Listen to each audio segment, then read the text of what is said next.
का गाना अगर आपको अच्छा लगता है तो सब्सक्राइब जरूर करें और बेल आइकन को जरूर दबाएं।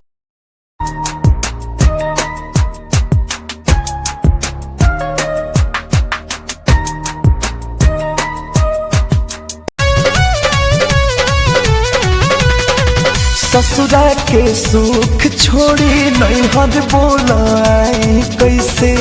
दिनवा तो कटे सखी रतिया बिताई कैसे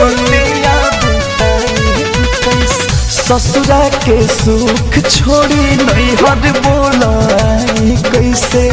दिनवा तो कटे सखी रतिया बिताई कैसे मन जोग भेटैले राजा खूबे लूटी ले माजा का कोई आदत अपन आगे ना हो सैया के संगे बेबा छावाले लंघी अंघी लागे ना हो सैया के संगे बेबा छावाले लंघी अंघी लागे ना हो।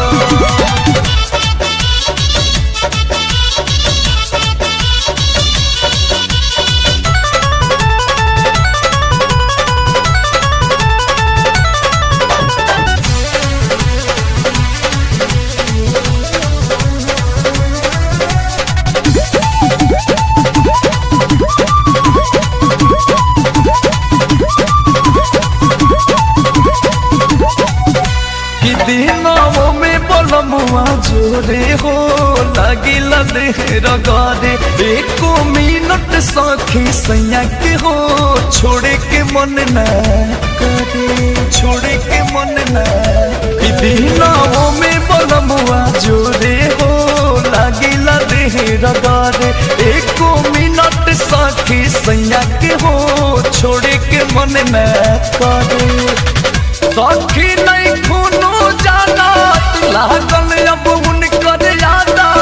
बोलो कोई के कर क्रिया खाके ना हो सैया के संगे बेबा छावाले लंघी अंघी लागे ना हो सैया के संगे बेबा छावाले लंघी अंघी लागे ना हो।